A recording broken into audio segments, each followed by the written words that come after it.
Assalamualaikum warahmatullahi wabarakatuh. Selamat malam dan salam sejahtera untuk kita semua. Om Swastiastu, Namo Buddhaya, salam kebajikan. Sebelumnya kita panjatkan puji dan syukur kehadirat Allah Subhanahu wa taala yang telah memberikan limpahan karunia-Nya kepada kita sehingga dapat berkumpul bersama-sama untuk mengikuti event acara terakhir Black Box tahun 2021. Yang terhormat, Dekan Fakultas Ilmu Sosial dan Ilmu Politik, Bapak Dr. R. Dudi Heriadi MSI, dan Wadek 3 Bidang Kerjasama dan Kemahasiswaan, Bapak Dr. Asep Kamaludin. Yang kami hormati Ketua BEM Adrian Syahrul Fatih, Wakil Ketua BEM M. Devara Pratama, dan Project Officer Black Box 2021 Fiorentina Novelia Goretti. Selanjutnya kita akan sedikit membacakan susunan acara pada malam hari ini yang akan dibuka oleh sambutan oleh MC, Sambutan Wadek, sambutan Ketua atau Wakil Ketua BEM Visip, sambutan PO Black Box 2021, kita juga akan ada talk show atau sharing session bersama narasumber kita, Peak Night dengan performance dari Gestar, lalu ditutup oleh penutupan oleh MC. Sambutan yang pertama akan dibawakan oleh Wadek ketiga Bidang Kerjasama dan Kemahasiswaan, Bapak Dr. Asep Kamaludin. Untuk Bapak Dr. Asep Kamaludin dipersilahkan. Bismillahirrahmanirrahim. Assalamualaikum warahmatullahi wabarakatuh. Salam sehat, salam kebajikan, dan salam bela negara. Yang Bapak banggakan, rekan-rekan BEM Visip UPM Veteran Jakarta, Senat, dan juga para ketua UKM ya, dan juga Ormawa KSM yang pada kesempatan ini hadir ya di acara Peak Night Black Box 2021. Acara ini merupakan rangkaian akhir dari kegiatan Black Box ya, yang tentunya Bapak juga selalu menanti kegiatan Black Box ini, di mana kegiatan ini sudah sering terselenggara ataupun rutin diselenggarakan oleh setiap kepengurusan BEM, dan ini menjadi satu hal yang baik ya untuk melatih konsistensi, melatih kepekaan, dan juga mengembangkan kreativitas ya.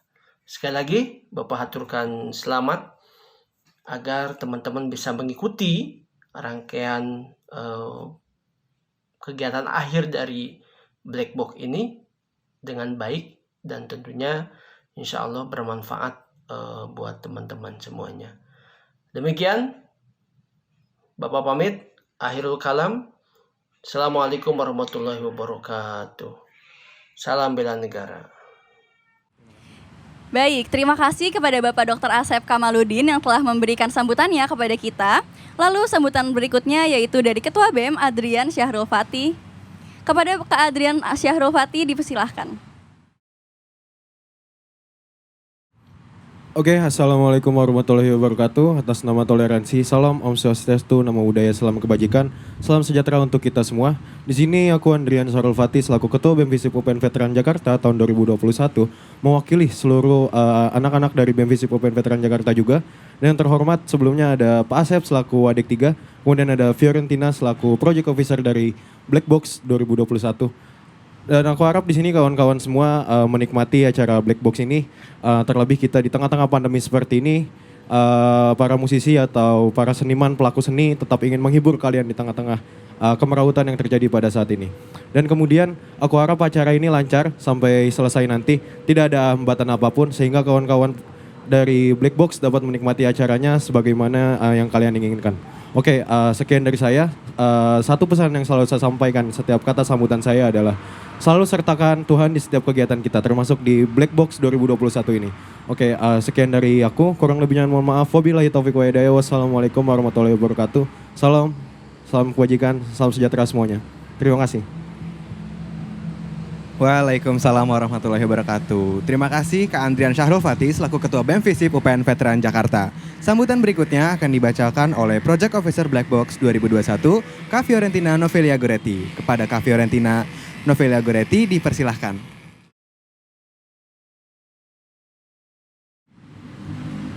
Assalamualaikum warahmatullahi wabarakatuh. Selamat malam semuanya, salam sejahtera untuk kita semua. Sebelumnya perkenalkan, saya Fiorentina Novelia Goretti selaku Project Officer Black Box 2021.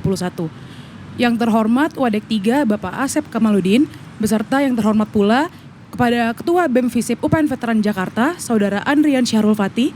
Di sini saya ingin menyampaikan terima kasih yang sebesar-besarnya kepada seluruh mahasiswa dan mahasiswi Visip atas antusiasmenya telah terlibat dalam rangkaian acara Black Box. Terutama rangkaian acara yang telah terlaksana seperti Art Exhibition, Visip Days, dan kali ini kita tutup dengan acara Peak Night. Saya harap acara Black Box 2021 dapat mewadahi kreativitas dari mahasiswa dan mahasiswi Visip UPN Veteran Jakarta. Akhir kata, saya mewakili seluruh panitia Black Box 2021 ingin mengucapkan terima kasih dan mohon maaf sebesar-besarnya apabila terdapat kekurangan dalam pelaksanaannya. Sekian, terima kasih. Assalamualaikum warahmatullahi wabarakatuh. Waalaikumsalam warahmatullahi wabarakatuh. Baik, terima kasih kepada Kak Vio yang sudah memberikan sambutannya kepada kita. Tapi sebelum mulainya acara nih, gimana kalau kita nyapa-nyapa penonton dulu kali ya? Betul banget. Langsung aja kali ya kita sapa para penonton di rumah. Selamat malam para penonton dimanapun kalian berada. Dan selamat datang di acara Puncak Black Box tahun 2021.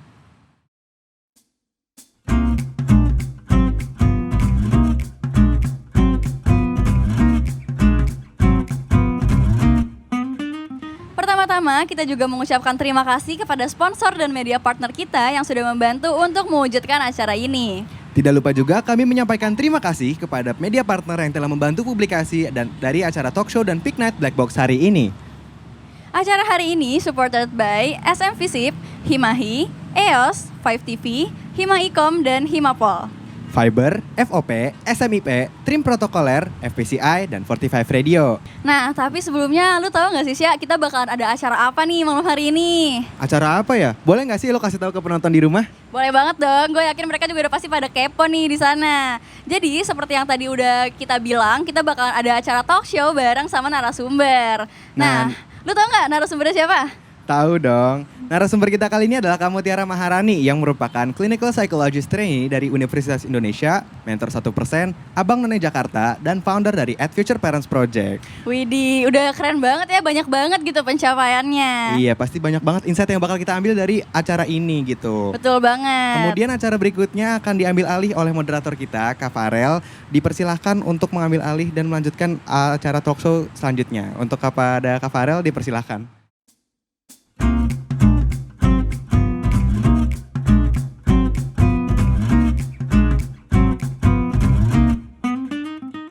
Assalamualaikum warahmatullahi wabarakatuh. Selamat datang di acara Black Box 2021. Boleh kasih tepuk tangannya mungkin teman-teman yang lagi ada di rumah. Dan di acara talk show hari ini, Black Box itu mengangkat tema Art Save My Mental Health, yang berartikan bahwa memberikan edukasi tentang makna dari seni dapat meningkatkan kesehatan mental. Seni yang berarti dapat menjadi cara yang menyenangkan untuk mengalihkan pikiran, perasaan, dan emosi. Sebelum kita memasuki sesi talk show, aku bakalan membacakan CV dari Kak Mutiara Maharini. Kak Mutiara Maharini merupakan lulusan psikologi di Universitas Indonesia. Dan saat ini Kak Mutiara Maharini merupakan Critical Psychologist Trainee Universitas Indonesia, mentor 1%, Abang None Jakarta 2019, dan founder at Future Parents Project.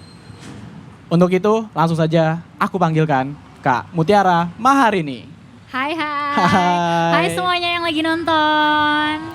Salam kenal, aku Mahari. Oke, Kak Mutiara Maharini berarti panggilannya Kak Mahari ya? Yes. Dan by the way, aku dan Kak Mahari juga udah vaksin yang untuk kedua kali ya? Yes, Bahkan alhamdulillah. Aku juga udah booster untuk ke 5 kali. Waduh, Canda. agak mau minta tadinya. Linknya dari mana? Aduh, nggak bisa diomongin depan kamera soalnya. Gimana Kak Mahari kabarnya? Alhamdulillah baik, sehat, dan lumayan bahagia sih. Lumayan bahagia. Intinya itu ya, karena di masa pandemi kita harus tetap bahagia ya. Benar. Dan- Imunitas nomor 1. Betul. Sekarang ini temanya tuh ala-ala New York gitu Kak, ala-ala Brooklyn. Kita bisa lihat ya. Bahwa di belakang ada jalan tol dan juga ada MRT. Ada suara polisi. Iya, ini natural sekali acaranya. Ya Kak, tadi kan tema dari event si Black Box ini kan mengangkat art save my mental health gitu ya. Yes. Dan yang kita ketahui juga gitu ya bahwa di di akhir-akhir ini ya, isu tentang mental health ini tuh lagi sering banget diperbicarakan di berbagai macam platform. Nah, kalau menurut Kakak nih dari sudut pandang Kakak yang merupakan emang bergelut di bidang psikologi, bahkan katanya dari kecil di rumah Kakak itu banyak buku psikologi ya. Kok dia tahu? Benar Bener banget. ya? Nah, gimana Kak menurut sudut pandang Kakak melihat isu mental health di ya tahun-tahun inilah? Oke, sejujurnya mungkin teman-teman di rumah juga merasakan ya, mungkin beberapa tahun terakhir ini tuh tiba-tiba yang namanya mental health tuh booming gitu. Kayak semua orang itu tuh ngomongin mental health. Iya. Kayak, lu tahu gak sih kalau misalnya ada lo gangguan depresi gitu kan, atau kayak gue bipolar deh gitu kan. Udah sering banget gak sih betul. dengar-dengar kata-kata kayak gitu. Dan sejujurnya aku sih lebih banyak ke arah seneng sih gitu, karena yang namanya mental health awareness itu meningkat drastis. Meskipun dengan meningkat mental health awareness secara drastis, pasti ada aja juga ya hal-hal yang negatif atau jadinya tuh berlebihan gitu, karena informasi yang disampaikan belum benar-benar komprehensif ataupun akurat gitu. Berarti isu yang sekarang sering naik ini menurut Kakak edukasi berarti belum sepenuhnya akurat gitu? Belum itu, mungkin kayak suka ngeliat di TikTok atau di Reels banyak yang ngomong kayak menurut psikologi gitu, padahal sebenarnya itu nggak ada basisnya. Bahkan bisa aku bilang 50% dari yang menurut psikologi itu nggak ada di ilmu psikologi gitu. Jadi masih sangat-sangat rancu untuk melihat mana yang benar mana yang salah. Terus selain itu aku rasa walaupun mental health awareness sudah meningkat, itu meningkatnya tuh masih di kita-kita aja sebenarnya. Di generasi muda mungkin. Di kita-kita nih yang privilege, bisa berpendidikan sampai insya Allah sarjana ya. Amin. Terus habis itu tinggal di kota besar, tapi di daerah-daerah ataupun sebenarnya di Jakarta pun masih ketinggalan juga sih gitu. Masih ibaratnya kalau dibandingin sama negara maju mungkin ketinggalan 10 sampai 15 tahun menurut aku. Oh. Nah Kak, tadi kan Kakak bilang kalau kita tuh masih lumayan tertinggal gitu ya. Nah, menurut Kakak nih upaya apa sih biar mungkin generasi muda atau mungkin yang lebih besar lagi masyarakat Indonesia nih bisa lebih aware gitu terhadap mental health. Nah, upayanya itu harus seperti apa Kak? Oke, seperti kata semua orang gitu ya, semua itu diawali dari diri sendiri. Betul. Jadi kalau misalnya emang menerima informasi tentang psikologi, nomor satu banget menurut aku adalah jangan langsung percaya sih gitu. Coba dicek ini kredibel atau enggak gitu. Ini siapa yang ngomong, dia tuh apakah dia punya misalnya pendidikan psikologi atau dia ambil course atau apa. Karena banyak banget yang akhirnya terjebak di dalam suatu masalah karena terlalu percaya dengan informasi yang ditemukan. Oh, jadi dia cuma digging dari internet tanpa tahu itu sumbernya valid apa enggak gitu ya? Yes, dan jadinya seringnya self-diagnose ya gitu. Iya betul. Banyak banget klien-klien aku yang datang terus kayak, Kak aku tuh bipolar, Kak aku tuh misalnya borderline personality disorder, Kak aku tuh pokoknya aku tuh orang gila gitu. Padahal kayak siapa yang bilang berdasarkan apa dan hati-hati gitu karena dengan kamu merasa bahwa kamu seperti itu takutnya malah jadi makin ngedrop nih bukannya makin semangat untuk menjalani hidup. Berarti dengan kita, tadi kan kakak ngomong tentang self-diagnose gitu. Dan bahkan kalau kita lihat di Twitter kan, atau mungkin tadi pas kita ngomong di belakang, ada yang naruh di bio gitu kan. Iya, ada yang naruh di bio Instagram saya kayak borderline personality disorder gitu. Kayak itu bukan gelar gitu ya. Meskipun kalau misalnya bangga karena misalnya penyintas dan mau menginspirasi, oh ya bagus gitu. Ya, mungkin. Tapi kalau mau dijadiin tameng alasan untuk nggak produktif atau untuk merasa menjadi korban, ya jangan sampai lah gitu. Nah itu banyak Kak, sekarang ini gitu ya, kayak orang berlindung di balik kata mental health demi biar mereka sebenarnya malas aja tapi mereka tuh nggak mau mengerjakan tuntutan pekerjaannya atau mungkin bilang kayak itu tuh harus work life balance harus. Nah itu tuh menurut kakak orang-orang yang misalnya berlindung di balik mental health itu sebenarnya bagus kah? Maksudnya kan dia berarti dia aware sama mental health nih atau itu sebenarnya sebaliknya? Oke. Sebenarnya di dalam pertanyaan itu ada harus ditanya lagi gitu ya. Fakta bahwa bilang sebenarnya dia malas aja, itu tahu dari mana? Oke. Karena kadang-kadang emang ya malas itu manusiawi ya. Cuma kadang-kadang ada aja orang yang misalnya depresi tapi kelihatannya kayak malas gitu. Karena perlu diketahui juga bahwa di dunia ini faktor nomor satu yang menyebabkan disabilitas atau kita jadi nggak bisa produktif emang adalah depresi. Mungkin kalau zaman orang tua kita dulu yang menyebabkan kita nggak produktif adalah sakit jantung atau misalnya sakit rematik gitu yang akhirnya bikin kita nggak produktif. Tapi sekarang nomor satu adalah depresi. Jadi suka nggak suka itu adalah datanya sih gitu bahwa banyak banget orang yang mengalami depresi. Aku baca terakhir dari tahun 2005 sampai 2015 ada peningkatan depresi sebanyak 20%. Wow, tinggi banget. Jadi ya. emang ini tuh darurat gitu ya. Banyak banget orang yang sekarang mengalami gangguan kesehatan mental dibandingkan dulu-dulu. Jadi sebelum berasumsi dulu gitu kalau dia malas, nomor satu adalah cari tahu dulu sih gitu. Kabarnya beneran gimana sih gitu. Kalau dia butuh pertolongan, misalnya dia ngerasa dia depresi, ya udah bantu dia ke profesional gitu. Jangan sampai malah misalnya dia malas terus ya udah gitu aja gitu kan, dibantu. Yang kedua adalah perlu dipahami juga kali ya bahwa depresi itu nggak sesederhana merasa low mood, nggak sesederhana ngerasa kehilangan minat. Tapi depresi itu benar-benar ketika kita tuh gairah hidup nol selama kurang lebih 2 minggu. Sulit tidur, sulit makan, banyak banget gitu ya. Diagnosanya tuh ribet banget. Aku kalau mau diagnosa tuh bolak-balik baca buku lagi, tanya dosen lagi gitu. Jadi bukan sesederhana, oh udah gue lagi depresi nih gitu. Oke. Jadi kita nggak bisa kayak dia baru ngobrol sekali itu langsung didiagnos pun juga nggak bisa Kak ya? Nggak bisa gitu. Untuk diagnosa itu butuh proses yang lama, butuh tes juga di beberapa kasus, butuh juga wawancara yang mendalam. Nah misalkan orang dia merasa stres atau mungkin depresi gitu ya, itu acuan apa yang dia sampai dia harus bisa mendatangi orang yang lebih kredibel dalam bidang psikolog gitu atau mungkin psikolog atau mungkin psikiater gitu. Oke. Sebenarnya nomor satu adalah ketika kita ngerasa sulit untuk melakukan aktivitas sehari-hari. Contohnya buat bangun ikut kelas itu tuh udah berat banget. Beda sama kita males ya. Kalau berat tuh bener-bener gak bisa gitu. Kayak mau gerakin badan aja tuh nggak bisa, bukan mager juga ya gitu. Terus kita mau makan susah, mau tidur susah, atau kebalikannya, makan jadi banyak banget, tidur jadi banyak banget, sampai berlebihan. Terus habis itu yang kedua adalah ketika kita udah mulai menyakiti diri sendiri ataupun menyakiti orang lain gitu. Jadi kita udah bisa menyebabkan ketidaknyamanan untuk orang-orang sekitar kita, segeralah cari pertolongan. Oke, berarti faktor keluarga pertemanan, itu Yes. sangat penting ya. Sangat penting. Nah, misalkan aku atau mungkin teman di rumah nih memiliki saudara atau keluarga atau mungkin pasangan yang mengalami mental issue, cara kita nih membantu mereka tuh seperti apa Kak? Maksudnya adakah batasan-batasan atau boundaries yang nggak bisa kita lewatin atau bagaimana? Oke. Sebenarnya sih nomor satu banget ya ketika ada orang yang mengalami mental issue adalah be there for them gitu ya. Yes. Kadang-kadang kita tuh terlalu pusing mikirin nanti aku salah ngomong, Nah, nanti aku malah bikin dia tambah parah gitu. Akhirnya gara-gara kita takut salah ngomong kita jadi nggak jadi nih ngobrol sama dia karena kita takut gitu kan. Ujung-ujungnya apa? Dia ngerasa nggak ada orang yang dukung dia, Yes. nggak ada orang yang peduli sama dia. Padahal bukan itu kan kasusnya. Jadi sebisa mungkin walaupun kita nggak tahu mau ngomong apa, seenggaknya bilang kayak misalnya, aku nggak tahu kabar kamu lagi gimana. Tapi kalaupun kenapa-napa, kabarin aku ya gitu. Aku ada di sini dan kalau ada apa-apa, aku mau nemenin kamu.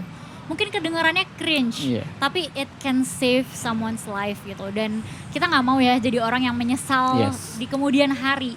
Dibandingkan kita agak ngerasa cringe dikit atau gengsi dikit, tapi kita malah menyelamatkan seseorang. Karena terkadang hal-hal kecil seperti tadi yang Kakak bilang itu membekas di hati orang gitu Kak. Kayak, Yes, oh dia sangat peduli ya membekas. sama aku, oh dia sayang ya sama aku. Berarti hal-hal kecil itulah yang bisa dilakukan sama teman-teman, mungkin kalau ada kerabat, teman atau pasangan atau mungkin keluarga yang mengalami mental issues. Nah Kak, akhir ini kan yang namanya sosial media itu sangat-sangat bisa dibilang jahat ya. Iya bisa dibilang. Kan Kakak juga seorang influencer. Waduh, Aku pokoknya kalau orang udah 10.000 followers lebih itu influencer. aminin aja kalau bisa mempengaruhi hal-hal baik Yes, ya. amin. Itu yang kunci influencer harus menginfluence seseorang gitu. Kan itu sangat jahat kayak bahkan banyak orang mungkin punya salah dikit di internet itu bisa diserang abis-abisan gitu loh Kak. Nah maksud aku tuh sosial media itu berarti sekarang ya berpengaruh banget ya sama kesehatan mental seseorang ya. Sangat sih gitu Sangat ya. Mungkin aku yakin kamu sendiri pernah ngerasain gak sih? Yes. Kayak ngelihat sesuatu di sosmed terus ngedown. Heeh. Atau ngelihat sesuatu di sosmed terus senang banget. Itu juga pernah kan gitu. Intinya social media tuh udah jadi bagian dari keseharian kita. Dan apapun yang jadi bagian dari keseharian kita pasti akan mempengaruhi perasaan kita, pikiran kita, dan perilaku kita. Which is kesehatan mental gitu. Emang apa ya sosial media itu kadang bisa bikin kita happy, kadang bisa bikin kita depresi atau stres gitu. Apalagi di masa-masa pandemi kayak gini kan screen time kita Menjulang tinggi. segala aktivitas harus online. Yes. Dan banyak juga kan kayak healing atau mungkin kayak misalkan lagi stres nih Mhm. atau mungkin lagi depres karena tuntutan mungkin kuliah atau mungkin kerjaan yang lain. Aku tuh healing itu dengan bersepeda atau Bagus, berolahraga karena mengeluarkan endorfin kan. Nah tapi itu banyak juga kalau di internet nih ya, kita lagi dari internet orang tuh kayak healing terus banyak juga meme yang kayak healing terus boncos iye gitu kan. Iya. Nah, sebenarnya kata-kata healing yang sebenarnya tuh gimana sih Kak pemaknaannya? Oke. Ini gak sih healing terus sembuh kagak? Nah iya sering kan atau enggak dia lagi keluar kota, lagi keluar negeri alasannya healing gitu. Iya. Aku paham sih gitu. Apalagi semua orang tuh kayak caption Instagramnya pasti healing Yes, gitu kan. betul. Yang sebenarnya kalau kita ulik lagi gitu, artinya healing kan sebenarnya menyembuhkan gitu. Dan kalau kita tanya lagi, emang kita sakit gitu. Mungkin kita ada pertanyaan kayak gitu. Dan menurut aku ini agak ribet karena kalau yang ngomongin psikologi, ngomongin kesehatan mental tuh nggak kelihatan ya. Yes. Kalau misalnya kita sakit fisik, kita jatuh, kita ya luka, kelihatan gitu. Tapi kalau kesehatan mental Nggak kelihatan. nggak ya. kelihatan sama sekali. Dan sama kayak kesehatan fisik, kita semua di hidup ini pasti pernah jatuh kan, pernah punya luka kan gitu, pernah punya penyakit kan gitu. Sama kayak kesehatan mental kita. Nggak ada satupun orang yang kesehatan mental itu sempurna. Pasti ada aja luka-lukanya. Betul. Atau mungkin kegagalan-kegagalannya gitu kan. Dan setiap orang sepanjang hidupnya itu ngelakuin proses healing untuk menutupi luka-luka itu. Karena kalau si luka-luka ini tuh nggak diselesaikan, tidak diobati, nanti dia akan jadi tambah parah. Misalnya, aku punya luka jatuh nih berdarah. Kalau aku bodo amat nih, aku tutupin aja gitu pakai celana, nggak aku lihat, kan nanti lama-lama dia bisa infeksi, bernanah gitu. Pokoknya bisa lama-lama harus diamputasi gitu kan kakinya, kayak bisa kemana-mana Yes. gitu.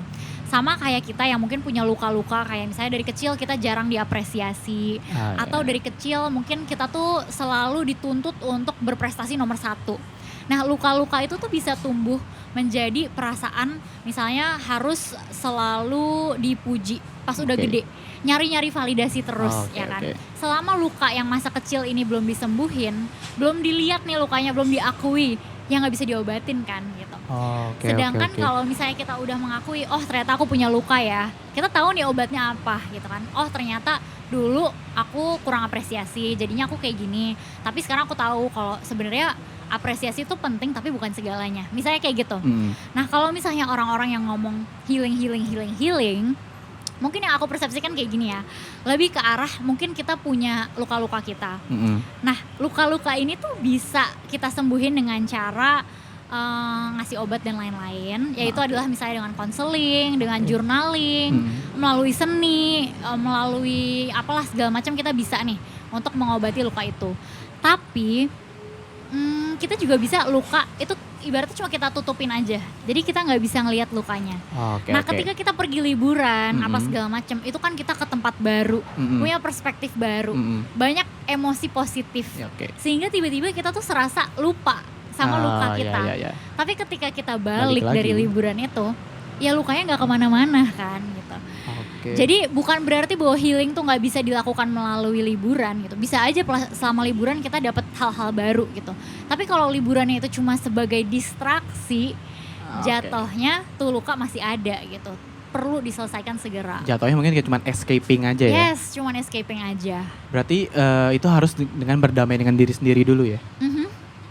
Berdamai, mengakui apa yang terjadi, memaafkan, dan akhirnya membangun perspektif baru tentang kita itu siapa, kita mau jadi orang yang kayak gimana, dan bagaimana kita mungkin memaafkan juga kesalahan-kesalahan yang pernah kita punya di masa lalu. Berarti itu butuh proses yang cukup panjang. Ngomongnya gampang. Ya, betul. Karena prosesnya panjang ya? Panjang banget. Dan ya karena itu aku jadi psikolog, karena gak selalu bisa kita lakukan sendiri. Kadang-kadang kita butuh bantuan. Ya sama kayak luka, ada kan yang ya udah pakai plester selesai gitu kan. Tapi ada luka-luka yang butuh dijahit dan kita nggak bisa jahit sendiri. Kita butuh pertolongan orang lain juga. Oke, intinya berarti kalau memiliki cedera mental gitu ya, kita harus mendatangi orang yang emang kredibel atau mungkin psikolog yang emang dia bisa menyembuhkan luka kita, dan itu prosesnya tidak sebentar ya. Tidak sih, bergantung sama lukanya sih sebenarnya gitu. Dan sebenarnya aku mau tambahin info juga, kalau pergi ke psikolog itu nggak selamanya terkait dengan luka kita. Kadang-kadang juga itu adalah tentang misalnya pengen membangun otot. Misalnya kayak aku pengen deh Kak jadi orang yang lebih positif, atau aku pengen deh Kak jadi orang yang lebih bisa melihat segala sesuatu dari berbagai perspektif. Nah itu bisa dibantu juga selayaknya personal trainer di gym. Kayak konseling ya, konseling gitu jadi ya. Jadi konselingnya bisa untuk mengobati yang lalu, bisa juga untuk self development ke masa depan. Mungkin kayak banyak juga misalkan bagaimana parenting kayak gitu-gitu itu merupakan development atau ya. Kayak konseling pranikah gitu kan. Kalau Kak Mahar, ini sendiri kakak itu kalau healingnya atau mungkin escapingnya, distraksinya itu kalau lagi stres ngapain Kak? Aku setelah aku sadari di pandemi ini ya gitu kan, suka nggak suka agak berubah ya. Yang pertama aku adalah main sama peliharaan aku sih gitu. Terus yang kedua adalah sebenarnya ngobrol sama orang, mau itu via telepon juga nggak apa-apa, ketemu langsung juga bisa. Dan yang ketiga adalah suka nggak suka klise ya, tapi bertemu dengan alam sih gitu. Dan naik gunung. Naik gunung atau diving gitu. Pokoknya hal-hal yang ketiga-tiganya ini adalah hal-hal yang ngebuat aku sadar bahwa aku lagi hidup di momen ini gitu. Jadi misalnya aku lagi main sama peliharaan aku ya, kan yang aku pikirin itu adalah wah halus banget ya bulunya gitu. Oh dia lucu banget ya gitu. Aku nggak mikirin kayak kenapa ya aku tuh orangnya kayak gini, kenapa ya aku tuh tadi kayak gini nggaknya kayak gini. Nggak ada penyesalan atau aduh ntar aku ketemu sama kamu gimana ya gitu. Nggak overthinking gitu. Aku benar-benar mindful di momen itu.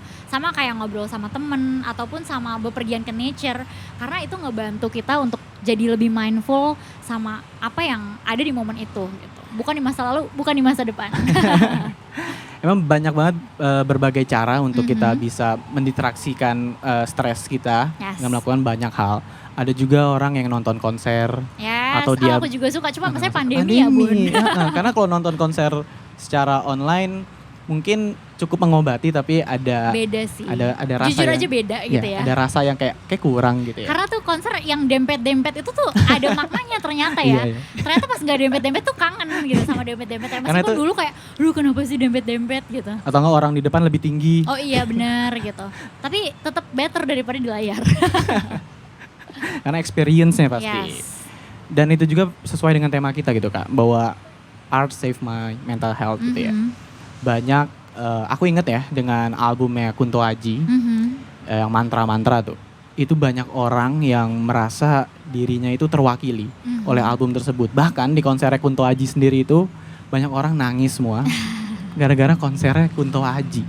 Berarti kan si seni ini gitu ya, dalam hal lebih luas lagi seni gitu ya, dapat berdampak gitu ya kepada kesehatan mental seseorang gitu. Menurut kakak gimana? Jujur aku adalah salah satu orang yang pernah ke konser Kunto Aji dan ikut nangis sih. Wih. Jadi kayak ini pengalaman pribadi Oke. juga kali ya. Menurut aku emang yang namanya seni itu tuh luar biasa dalam mengolah perasaan kita, Mm-mm. pikiran kita gitu ya. Mungkin hal-hal yang bahkan kita nggak tahu tentang diri kita itu bisa muncul ketika Mm-mm. kita lagi berekspresi melalui seni. Yes. Bahkan sekedar dengerin lagu Kunto Aji misalnya, tiba-tiba kok liriknya relate Ah. banget ya. Sedangkan sebelum ini kita nggak sadar kita relate sama hal itu. Jadi the special thing about kesenian adalah dia tuh bisa mengekspresikan hal-hal yang tidak kita sadari gitu. Dari alam bawah sadar kita, dari hal-hal yang mungkin selama ini kita pendem. Hal-hal yang kalau ditanya langsung kayak gini nggak akan keluar. Yes, betul. Apalagi sekarang di Instagram ada fitur musik ya. Iya. Orang makin bisa lebih relate ya. Jujur aku kayak apa aja dikasih musik. Kalau tadi dari bidang musik ya, kalau di bidang seni gitu ya, Aha. kita tahu pasti seorang seniman besar yaitu Yayoi Kusama, Yes. yang instalasi seninya ada di seluruh Luar dunia, biasa. dan bahkan dia memiliki mental issues gitu ya. Mhm. Dia pengidap skizo dan masih banyak lagi, ada 3 lagi hal tersebut, dan bahkan dia pernah juga masuk ke rumah sakit jiwa di Jepang di tahun 1977. Nah, dia sendiri aja karyanya dia nih Kak ya, dia itu dari hasil imaji dan halusinasinya dia yang dia transfer, karena dia bilang seni itu meditasi. Yes. Jadi seni itu bisa membuat meditasi untuk diri sendiri Kak ya.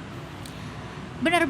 Karena ketika kita sendiri ya yang berkarya gitu, bukan ngedengerin orang lain, itu kita tuh ngikutin insting aja kan sebenarnya. Kita nggak mikir kayak, oh ya ini harus 2 cm, habis itu harus 3 cm. Kita tuh kayak ngelukis aja atau ngegambar aja, ngewarnain aja. Dan ketika kita ngelakuin itu, kita lagi mengekspresikan diri kita gitu kan. Kita itu siapa, kita sukanya kayak gimana, nggak sukanya kayak gimana gitu.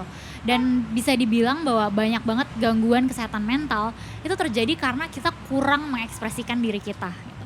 Kita kurang bisa mengkomunikasikan perasaan kita, kurang bisa mengkomunikasikan pikiran kita. Kita mungkin ditindas gitu, kita diem aja. Oke. Tapi melalui seni jadi lebih gampang untuk kita mengeluarkan itu semua dibandingkan kita ya udah ngomong sekarang iya, gitu ya. iya. Susah kan? Tapi kalau lewat seni jadi lebih gampang. Lewat puisi juga bisa gitu kan. Nulis, lewat gambar, lewat bikin film, itu tuh kita menyalurkan itu semua. Kan juga ada namanya art therapy ya. Yes, ada art therapy. Nah, mungkin kakak bisa kasih tahu mungkin art therapy itu apa sih ke teman-teman di rumah nih yang mungkin nggak tahu tadi cara mengekspresikan dirinya. Oke. Jadi sebenarnya yang namanya art therapy itu sesederhana terapi seni gitu ya. Itu kan translatannya Iya, betul. gitu. Dan terapi adalah aktivitas yang dilakukan untuk memulihkan kita. Basically kalau pakai kata art ya artinya melalui karya seni. Dan kalau kita ngomongin seni pasti kita ngomongin kreativitas gitu Betul. ya. Dan kalau misalnya kebanyakan seni itu bisa lewat lukisan, gambar, terus bisa lewat apa namanya? Keramik itu apa namanya? Oh, aduh juga nggak tahu, lupa lagi Iya namanya. itulah ya gitu, pottery misalnya. Oh ya. Terus habis itu bisa lewat musik, bisa lewat berbagai macam hal gitu. Dan yang membantu si art therapy ini jadi sangat efektif adalah itu. Karena kalau konseling itu kadang-kadang orang tuh Malu. terlalu malu, denial, Yes. sulit untuk mengakui, sulit untuk membangun kepercayaan terhadap misalnya konselornya gitu ya. Tapi kalau misalnya orang-orang melalui seni, ya kan dia cuma mengekspresikan diri dia gitu. Yes. Sedangkan terapisnya atau psikolognya di situ bisa ngebantu dia gitu. Dia bisa nanya, oh kamu misalnya ngegambar orangnya lagi sedih. Kalau boleh tahu kenapa kamu gambar ini?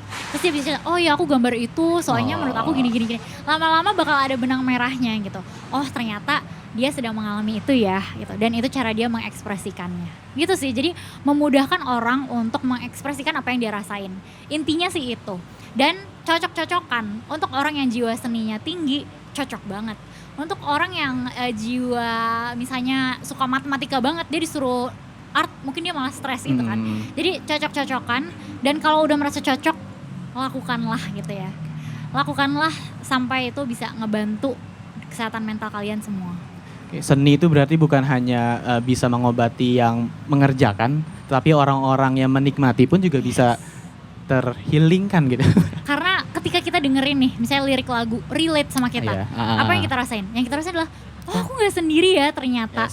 Oh ternyata dia ngerasain kayak aku ya. Mungkin kita gak tahu nih fans yang lain yang ngerasain juga apa enggak, tapi kita tahu penyanyi ini ngerasain yang kita rasain. Dan ketika kita ngerasa kita gak sendiri di dunia ini, it just becomes so much easier ya, masalah apapun yang kita punya. Betul, karena kita seperti terwakilkan. Yes. Terwakilkan. Tapi ada paradoks dari hal tersebut, Kak. Oke. Misal aku waktu itu baru banget nonton di YouTube sebuah dokumenter dari YouTuber Indonesia namanya Ferry Irwandi. Pernah dengar nggak, Kak? Pernah. Dia tuh kemarin bikin dokumenter namanya Sudut Mati Komedi. Jadi dia bilang di situ intinya adalah bahwa komedian adalah seniman yang paling lonely. Karena dia harus menghibur orang dan orang tidak peduli sama dirinya karena dia yang tugasnya harus menghibur. Nah itu juga sama orang-orang yang bekerja di dunia kreatif gitu. Ada yang namanya creative block. Yes. Nah menurut kakak gimana, Kak? Oke. Sebenarnya lagi-lagi semua hal itu dilakukan sewajarnya ya gitu. Ketika kita udah ngelakuin sesuatu secara ekstrim, tentunya yang berlebihan itu nggak baik. Yes. Misalnya dalam hal kita menjadi stand up comedian, terus kita merasa di seluruh bagian dari hidup kita harus menghibur orang lain. Padahal profesi kita itu cuman sebagian loh dari diri kita. Kita ada loh diri kita di rumah, diri kita sama teman-teman kita, diri kita sebagai pekerja gitu ya, misalnya sebagai stand up comedian. Dan kadang-kadang kalau kita udah ekstrim merasa bahwa kita di rumah, kita di keluarga, kita di depan panggung itu sama-sama stand up comedian, akan susah tuh, terlalu ekstrim. Jadinya kita mungkin akan ngerasa sepi ya kan, terbebani, gak ada orang yang peduli sama kita. Padahal bisa aja gitu kalau kita menyadari gak selalu loh aku harus jadi orang yang menghibur orang, aku juga boleh loh cerita, aku juga boleh loh sedih. Ketika kita menyadari itu, kita akan cerita kan sama orang, dan ketika kita cerita kita akan ngerasa gak sendiri lagi. Jadi kayak siklus yang perlu kita hentikan ketika kita udah mulai mikir bahwa oh aku stand up comedian dan itu doang identitas aku. Karena kita lebih dari itu, dan kita gak harus merasakan misalnya oh ya aku ekstrim, aku cuma menghibur orang, aku gak boleh sedih. Jangan sampai kayak gitu. Karena emosi itu ada banyak, ada sedih, bahagia, marah, khawatir, segala macam itu perlu kita rasain semuanya. Itulah bumbu-bumbu kehidupan. Kurang satu, kurang enak. Tapi kan itu kembali lagi kepada penontonnya atau pengikutnya, Kak. Yes. Apalagi kan di sosial media, misalkan dia biasa membuat konten komedi nih, lucu. Terus suatu hari dia bikin sebuah konten yang gak lucu, pasti kan bakal ada komen-komen negatif. Nah berarti itu kembali tadi yang dibilang di awal, setiap manusia itu harus dimulai dari dirinya sendiri. Dari dirinya sendiri gitu. Karena ketika dia nunjukin dia komedian nih, tapi dia ada rasa sedih, itu kan sebenarnya menunjukin kalau dia manusia biasa ya, yang punya berbagai macam perasaan. Tapi kalau ada komentar negatif, sebenarnya itu mewakili bahwa netizen Indonesia belum paham nih kalau orang itu punya banyak emosi dan semuanya itu wajar untuk dirasain, gitu sih. Jadi masih banyak ya PR kita ya. Masih banyak. Dan juga mungkin teman-teman biar bisa lebih paham juga mungkin bisa ikut kuliah psikologi mungkin. Oh iya boleh banget ya gitu. Nggak harus sih kuliah lagi gitu. Cuma mungkin yang masih SMA. Oh ya boleh ikut kuliah psikologi atau boleh juga sih belajar dari YouTube, dari Instagram. Yang penting sumbernya kredibel. Itu aja sih. Ini kita udah masuk ke pertanyaan yang terakhir nih, Waduh, Kak. cepet ya. Cepet ternyata. Dan Ini aku kan tahu dari pandangan kakak nih, Oke. sebagai yang praktisi di bidang psikologi gitu ya. Pandangan kakak nih terhadap event yang mengusung tema mental health itu seperti apa kak? Pertama-tama terima kasih ya panitia udah mengajak aku ke sini. Dan menurut aku ya itu hal yang sangat baik Betul gitu. betul. Untuk movementnya sendiri kak ya? Yes, karena generasi kita adalah generasi yang akan menanggung banyak banget hal gitu Betul, ya. betul. PR kita tuh banyak banget. Nomor satu sebelum kita bisa ngurusin misalnya menghilangkan korupsi, terus membuat kita menjadi negara maju, yang harus dibangun tuh apa? Mentalitas kita, Betul ya betul kan? betul betul. Karena kalau mental kita belum mantap, kita kesenggol dikit goyang gitu. Betul. Kita perlu banget untuk membangun mental ini dan ini nggak bisa nih jadi PR anak psikologi doang gitu ya. Harus semua Karena ya. kekurangan kalau PR anak psikologi doang. Semua orang sebagai manusia kita punya kesehatan mental, kita peduli sama kesehatan mental gitu. Dan ini tuh bukan kayak oh ya di Instagram harus kayak mengajak semua orang untuk konsultasi ke psikolog, enggak kayak gitu sih. Tapi dimulai dari diri sendiri. Kita udah kenal belum sih sama diri kita? Terus dimulai dari nanya ke teman kita. Nanya kabar tuh jangan cuma kayak, apa kabar lo? Oh baik-baik. Ya udah gitu. Serius, lo apa kabar? Gitu. Baik baik. Keluarga lo gimana? Gitu. Alhamdulillah baik. Hubungan lo gimana gitu misalnya. Atau kayak hobi lo gimana gitu. Ada yang bisa gue bantu nggak gitu. Mulai dari peduli sama orang lain. Oke. Dan ketika kita ngeliat udah ada yang kok kayaknya ini agak ada masalah gitu ya. Kita jangan tutup mata, tapi justru kita mendekat. Kita tanya apa yang bisa kita bantu. Dan kalau perlu dibawa ke profesional. Betul. Jadi sesederhana itu aja sih. Nggak harus kok setiap hari campaign tentang mental health gitu ya. Tapi kalau mau silahkan, sangat membantu. Sangat bagus. Itu aja sih paling. Sangat membantu teman-teman di bidang psikologi tentunya. Yes, meringankan beban. Memberikan beban. Ada nggak kak pesan yang ingin kakak sampaikan sebelum Oke. ini acara kita tutup? Oke. Mungkin kalau misalnya aku harus memberikan satu pesan terkait dengan kesehatan mental, itu adalah sebelum kita membantu orang lain, bantulah diri kita sendiri dulu gitu. Betul. Karena kayak tadi aku bilang, semua orang tuh punya lukanya masing-masing. Yes. Bukan bermaksud kayak mendramatisir segala sesuatu gitu ya. Tapi pasti ada nih luka-luka yang pernah kita alamin karena mungkin masa kecil kita. Yes, trauma-trauma Atau masa lalu ya. kita dibully gitu, apa kan ya, pasti ada gitu. Dan gak apa-apa banget untuk mengakui itu, untuk nangis, mengekspresikan apa yang kita rasain. Dan habis itu belajar sih. Belajar gimana caranya jadi orang yang lebih baik. Gak harus jadi orang nomor 1, gak harus jadi orang paling berprestasi 30 under 30 gitu ya. Tapi kalau kita jadi lebih baik setiap hari aja, it's okay gitu Yes, kan. betul. Itu udah cukup gitu. Dan sebelum berusaha ini itu mencari validasi dari luar, carilah validasi dari dalam gitu. Kita tuh udah cukup belum sih gitu.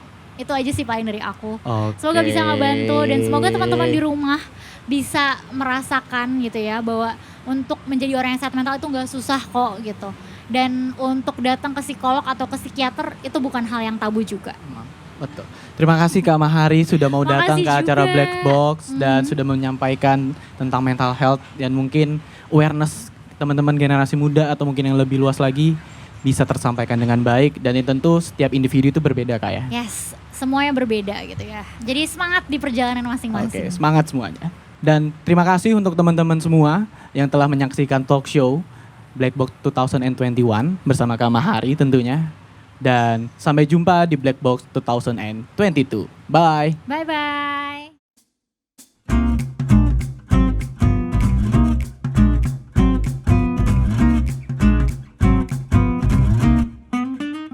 Nah, gimana nih para penonton di rumah? Setelah dapat insight dan pembelajaran baru dari talk show tadi, pasti penonton di rumah pengen banget nih ada hiburan. Tadi kan udah bahas yang serius-serius nih. Kayaknya kita butuh pencairan suasana. Ada acara apa nih berikutnya nih? Nah bener banget tuh, tadi kan kita udah serius gitu ya ngebahas tentang mental health, terus kita talk show juga sama narasumber kita. Di sini kita bakal masuk ke acara puncak dari Black Box ini sendiri. Di sini kita juga bakal kedatangan guest star kita yang ikut memeriahkan pada malam hari ini, seorang musisi muda yang akan tampil loh di acara Pink Night malam hari ini. Langsung aja kali kita sambut ya. Iya, kasihan udah pada kepo ya. Iya. Ini dia penampilan dari Nadif, Nadif Basalama.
I don't wanna waste my time, but baby, you're worth the wait.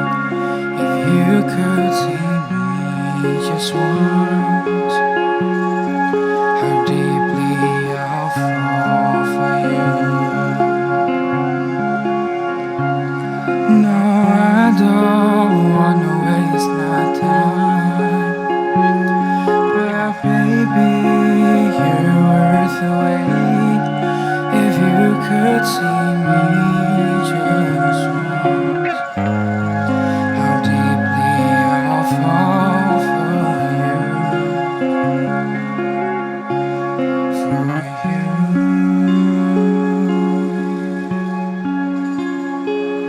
for you,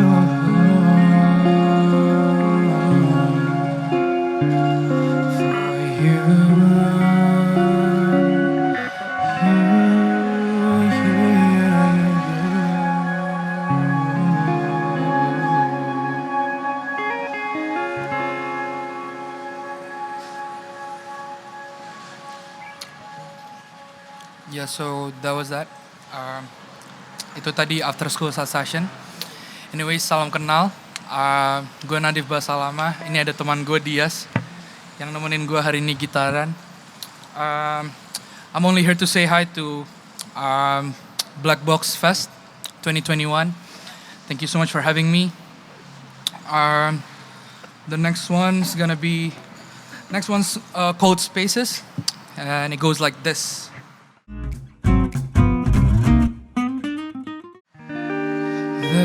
the scent of your perfume, it leads me back to you. And now we're here, it seems so clear. Gotta keep my mind set on you, baby.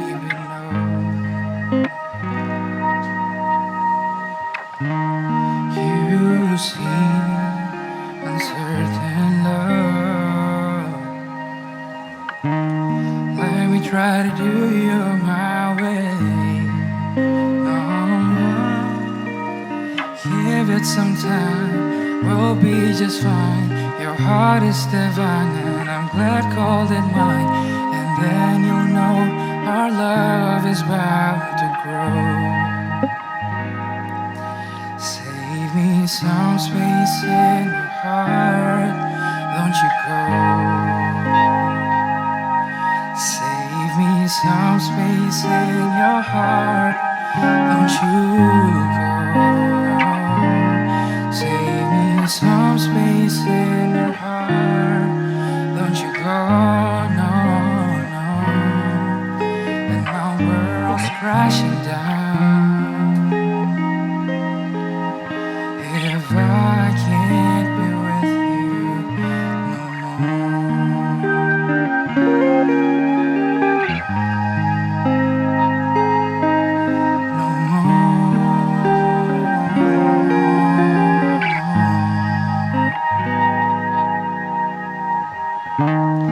Come and fly away with me, yes.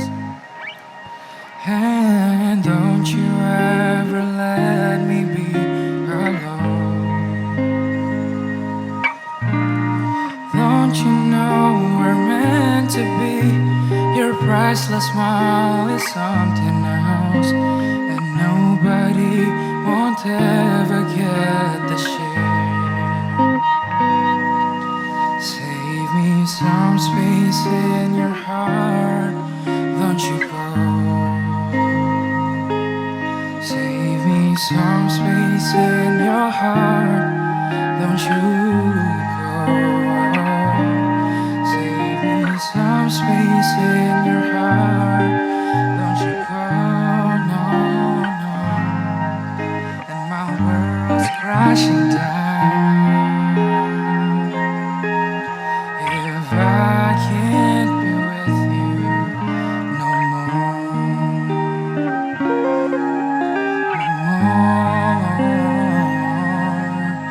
No more.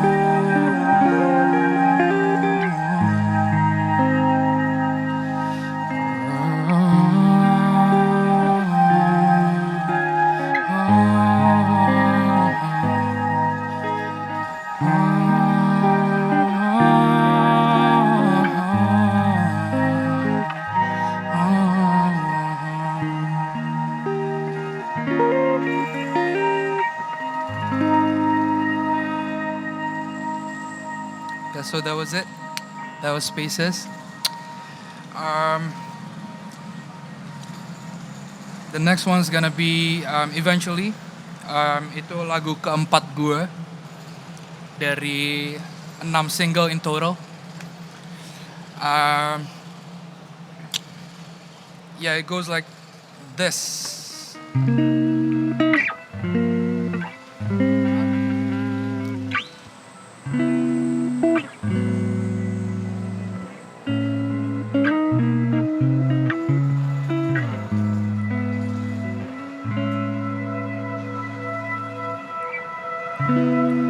I've been trying to get the honesty to you. I've been trying to let my ego all away.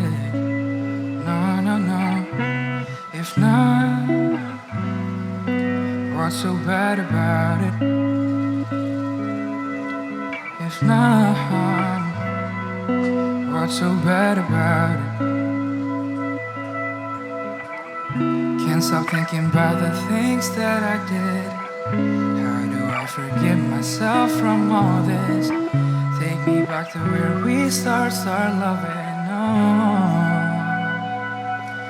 'cause I'm supposed to love you just the way you are. But then my heart starts to get so mad, or I am falling to pieces. Can't stop thinking about the things I did. Oh, I'm supposed to love you just the way you are. But then my heart starts to get so mad, oh, I am falling to pieces. Can't stop thinking about the things I did. My ego's busy telling me the things that I don't wanna hear. Oh baby, won't you come around? 'Cause I believe if things were clear between us, baby, can't you see? No, no. Drowning, trying not to sink, don't let me. Since you've been gone, I've been lonely. Now that you're gone, my love all goes on. 'Cause I'm supposed to love you just the way you are. But then my heart starts to get so mad, or I am falling to pieces. Can't stop thinking about the things I did. Oh, I'm supposed to love you just the way you are. But then my heart starts to get so mad, I am falling to pieces. Can't stop thinking about the things I did. No.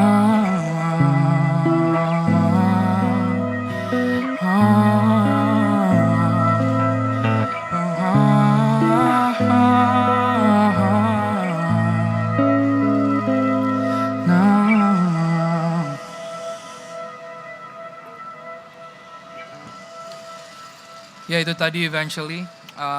Thank you so much for listening. Jadi kalau gue boleh cerita sedikit, lagu ini sebenarnya ceritanya soal accepting. Gimana caranya lo bisa menerima satu sama lain. Jadi as cliche as that'll sound, menurut gue penting banget untuk lo semua yang mungkin currently in your 20s, lagi umur-umur 19 ke 23, 24, untuk I don't know, belajar mencintai dan menerima. Bukan betul begitu, Dias? Iya. Yeah, anyways, yeah, that was Eventually. Yeah. The next one's called Something More, and it goes something like this.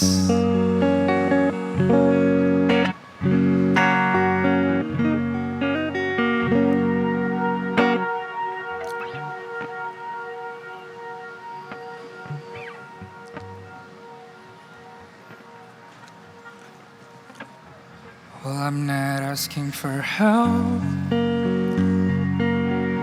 You've been here for way too long. Know that I always have an answer asking any questions.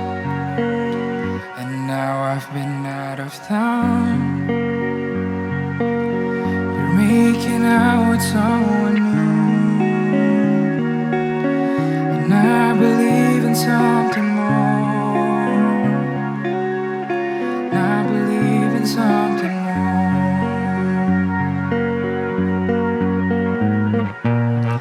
'Cause I believe I was your boyfriend. I believe in something more. Tell me something that will make me adore you. And what's wrong with my belief? Religion becomes fantasy. My faith in God, I'm starting to doubt. I believe in something more. I believe in something more. And now I know how it felt to not have things the way we planned. 'Cause I believe in forevermore. I believe forevermore.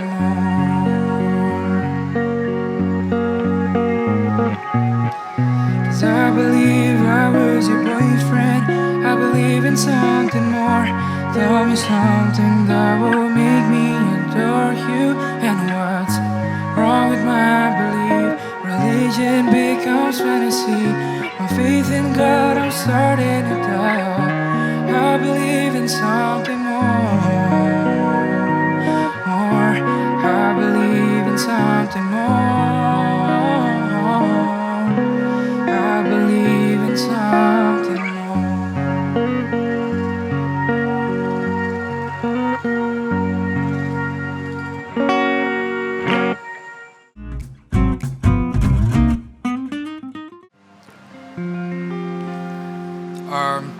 Yeah, so that was something more earlier. Tadi kita udah gue udah nyanyi 4 lagu. Gue pengen bilang thank you dulu to Black Box Fest. Thank you so much for having me and Dias di stage ini.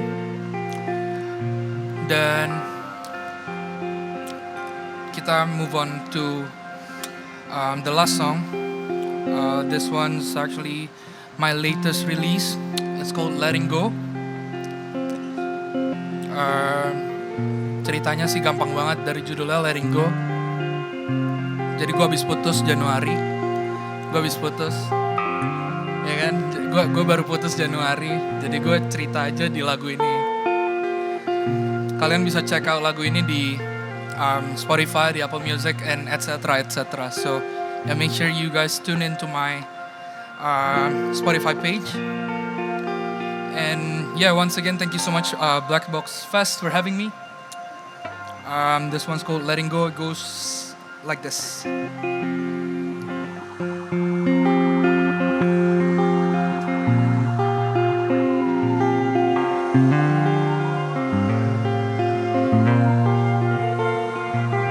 Sometimes you make me feel like I'm the loneliest, but that's okay, 'cause I care for you. And mind my attitude for not letting you go, 'cause you know how I'm so in love with you, and always so in love with you. Sometimes I feel like giving up, 'cause it's too hurt to be true. To see you're happy with your someone new, someone who isn't me, but then start to remind myself that sometimes love is letting go.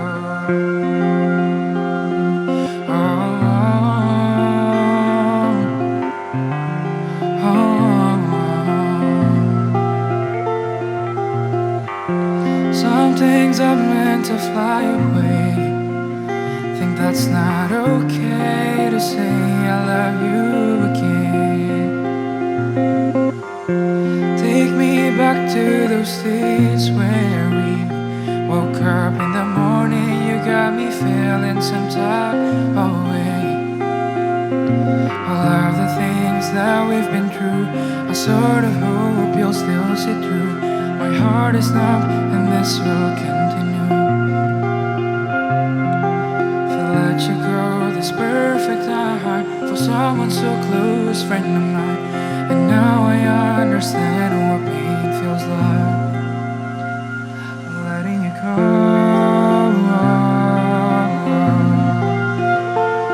letting you go,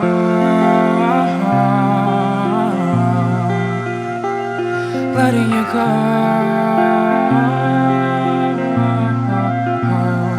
letting you go.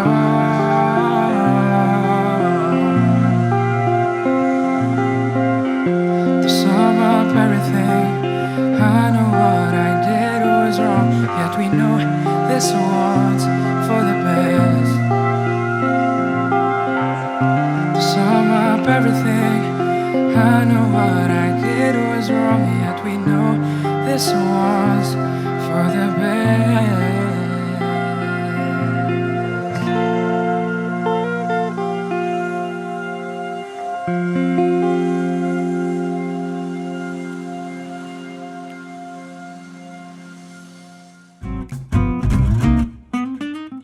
Oke guys, gimana nih? Tadi kan Kak Nadif Basalamah udah nyanyiin 5 lagu nih di Black Box Fest acara malam hari ini. Pastinya keren-keren banget dong ya lagunya. Tentunya, enak-enak banget. Gimana? Penonton di rumah terhibur nggak sama penampilan Kak Nadif barusan? Ih, terhibur dong pastinya. Tadi aja gue tuh sampai kayak meresapi banget gitu ya, liriknya tuh relate banget.